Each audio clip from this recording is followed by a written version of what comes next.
Hola, ¿qué tal? Muy buenas. Hoy les voy a hablar sobre la película Nosotros los pobres y su secuela, Ustedes los ricos. Iniciemos con la primera historia, ¿no? Nosotros los pobres. Esta fascinante historia que arranca con personajes de la calle, los cuales los plasma vivos en la pantalla, entre risas y lágrimas.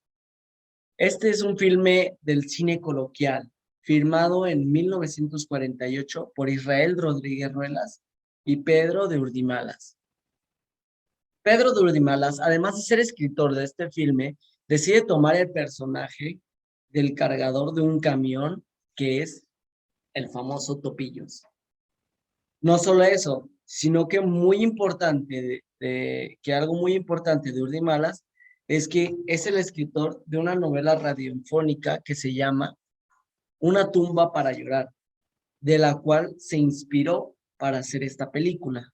Si bien esta película no se pensaba llamar Nosotros los Pobres, esta película tenía el nombre inicialmente de Topillos y Planillas, pero una vez platicando con Rogelio González, un naranjero le dijo, nosotros los pobres somos despreciados por la gente, nosotros los pobres no tenemos nada, y a Rogelio se le ocurrió decirle a Urdimalas, ¿por qué no le pones a tu película Nosotros los pobres? Y es de ahí donde surge el nombre de esta maravillosa cinta. Ahora sí, entrando en el análisis de este filme, esta es una historia de Chachita, una niña muy dulce y buena que trabaja lavando ajeno para apoyar a su abuela parapléjica y a su papá Pepe el Toro, en el que es interpretado por Pedro Infante, el cual tiene una maravillosa actuación como este personaje.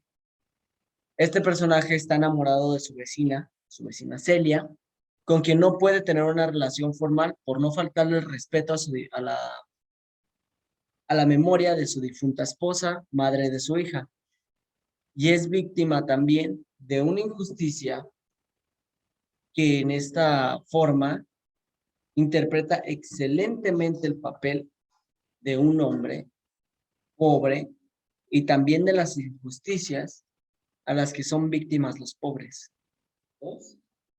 Existe una escena muy importante donde él hace que el que cometió el homicidio realmente declare. Él se tiene que esforzar aún sabiendo que esto traería consecuencias. Esta escena es cuando golpea al preso en la cárcel, cuando estaban encerrados, obligándolo a hablar y decir la frase que todos conocemos hoy en día, Pepe el Toro es inocente. Pero esta situación se da realmente porque las personas lo meten a la celda para hacerle daño y es donde se da la oportunidad perfecta para que el verdadero asesino declare que Pepe el Toro es inocente. Otra cosa muy importante de Pepe el Toro es que a pesar de la pobreza, no pierde su dignidad, dando a entender que los valores no se negocian. Esto habla de la pobreza, pero así como eran cosas de desgracia, también eran cosas buenas, como por ejemplo el amor, la pasión, la lucha por los sueños, la lucha por los planes o anhelos, siempre con la cabeza bien puesta en las ideas.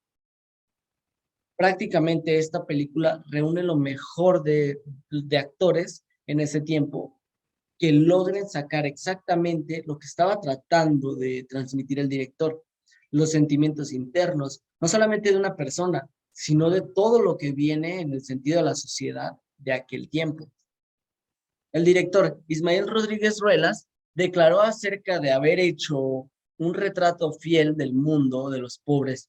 Sin embargo, el entorno creado es un entorno idealista, por lo que también fue muy criticada, ya que él se basó en una idea que él tenía, cuando en realidad hay cosas que son más crudas en el entorno de la vida de los pobres. Como un verdadero dato curioso, el director les encargó a los actores que estudiaran profundamente eh,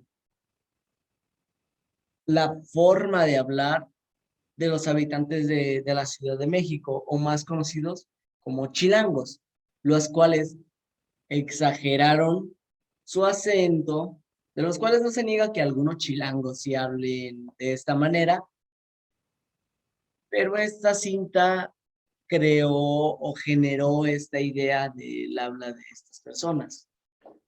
En lo personal, me parece una película trágica, dolorosa, pero también maravillosa. Y aunque creo que no representa la pobreza mexicana como lo hizo Luis Buñuel en Los Olvidados, creo que esta cinta es muy memorable. Todos sus personajes tienen algo positivo, algo que hace que te encariñes con ellos, algo distintivo que te hace encariñarte con, con, con ellos o algo distintivo que los vuelve muy entrañables.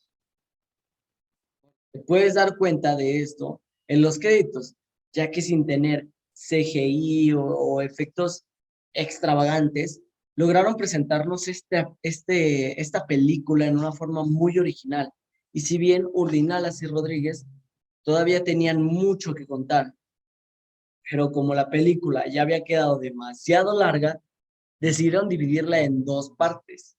Y un año más tarde se dio a conocer la secuela de esta película llamada Ustedes los ricos. Ustedes los ricos. Si bien hay mucho de qué hablar de esta película, pero empecemos con esta escena. Lo necesario para devolverle la vida y la honra a mi hermana. Volver el tiempo atrás y borrar los sufrimientos de Chachita y de mi madre. ¿Cuánto? Lo necesario para ser yo el rico y ustedes los pobres. Para que usted tenga una hija a la cual seducir y luego abandonarla. Tenemos esta escena de cómo una señora cree que Chachita, viviendo y teniendo este origen bastante pobre, va a mejorar su vida a través del dinero.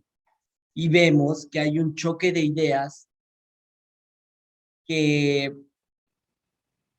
del otro lado tenemos a Pedro Infante o Pepe el Toro eh, defendiendo sus valores, su sistema emocional, el hecho de que a pesar de no ser su padre, le ha dado su paternidad, que ha dado todo su amor y se ha convertido en una forma de valores que que a su juicio tiene que ser recto según como él lo ve. 3. En México la pobreza y la riqueza siempre ha sido asimétrica.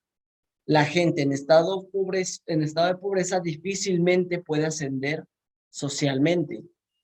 Necesitan varios medios que no están a su alcance, mientras que la gente rica se mantiene de esta manera por dichos medios como la formación, el carácter o siquiera los contactos que los hace mantenerse en este estatus.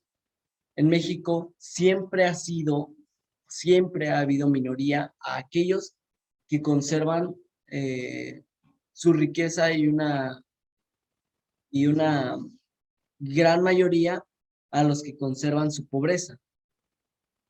¿Qué quiero dar con esto? O sea, el rico siempre ha sido el rico porque sigue conservando su riqueza y el pobre siempre ha sido el pobre porque nunca ha podido obtener esa riqueza, ya sea de forma educacional, económica o el poco acceso a medios como la salud o el trabajo.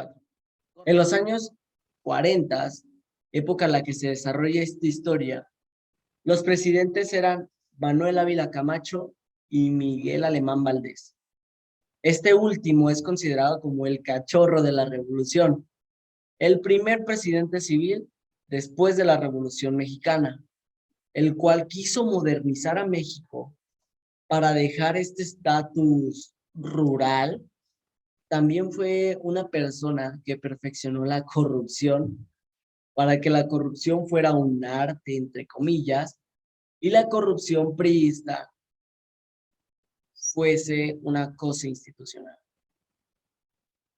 Las clases privilegiadas siempre van a buscar acomodarse de donde está el poder, ya que de esta manera los privilegios, intereses o cosas permanecen intactas para seguir generando riqueza. Pero en México, particularmente y ante la narrativa priista de la revolución, de que ahora, si el pueblo tiene lo que tiene, porque ya tiene tierra y libertad, aún no había ni mucha tierra, ni tampoco mucha libertad. Tenemos a una clase social privilegiada que se siente con un espíritu de moralizante, de darle dádivas al menos poseído. Entonces, la caridad se convierte en una especie de mecenazgo, una especie de penitencia que te hace sentir como mejor persona y entonces puedes decir y presumir a otra persona, le doné ropa vieja a la caridad, le doné tanto a la caridad.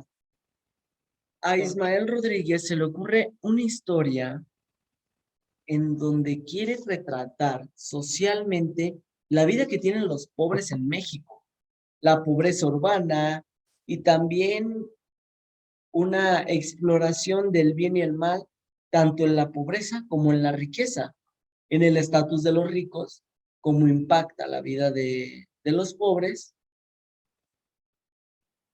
Y bueno, Ustedes los ricos es una historia de cómo existe gente que cree que puede comprar todo, todo el amor, que cree que puede comprar la vida, que puede comprar la dignidad con dinero.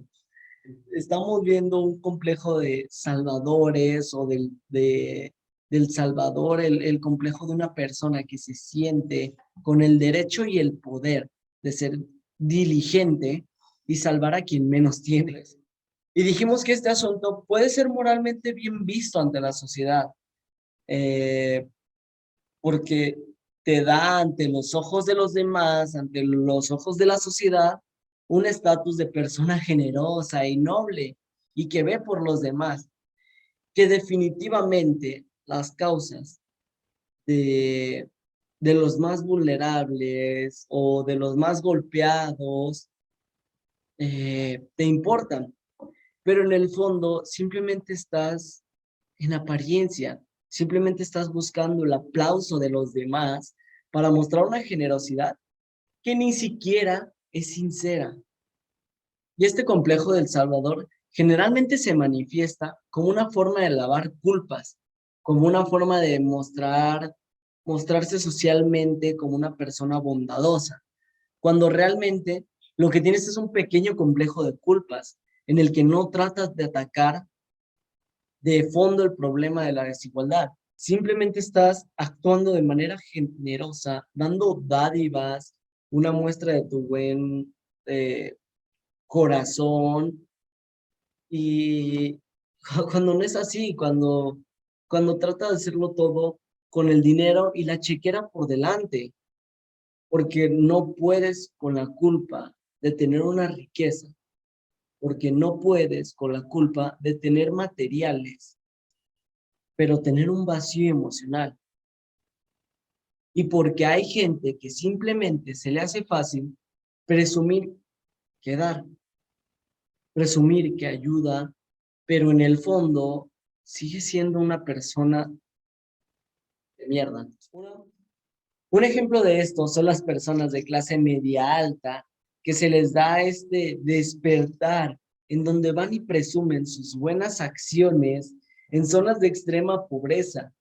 Se van a la montaña de Guerrero a presumir sus fotos con los niños indígenas que no tienen ni calzones. O se van a Chiapas a presumir que están con los niños indígenas, con la gente indígena y dándoles cajas y cajas de despensas, de comida, eh, y, y están ayudándoles a construir sus casas. Y uno piensa, ay, qué gente tan buena, pero ¿realmente son buenas personas? ¿O simplemente están tratando de compensar algo? Y bueno, ya para finalizar, en este filme Israel Rodríguez trata de darnos un indicio de la película, en esta exposición de motivos, en la carta principal, en esta narración que hace antes de que comience la historia, que nos habla de cómo es necesario tener un acercamiento, de cómo la gente privilegiada tiene que desprenderse de los prejuicios y dejar de romantizar a la pobreza y dejar de decir, ay, mira, El chiquito de la calle sigue echándole ganas. Sigue así, chavo, porque así vas a salir adelante. Y no, no, porque Velo está vendiendo chicles en la calle mientras hace su tarea. Y lo que nos dice Rodríguez en esto es precisamente que solo mediante una auténtica empatía podemos empezar a comprender y a entender y borrar esta disparidad social,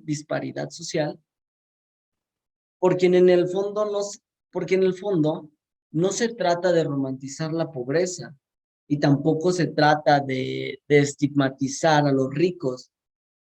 Y algo de lo más curioso de ustedes los ricos es que las dos escenas más icónicas de la película, no solo de la película, sino del cine mexicano, no son como las recordamos, porque Pepe el Toro nunca grita ¡Torito!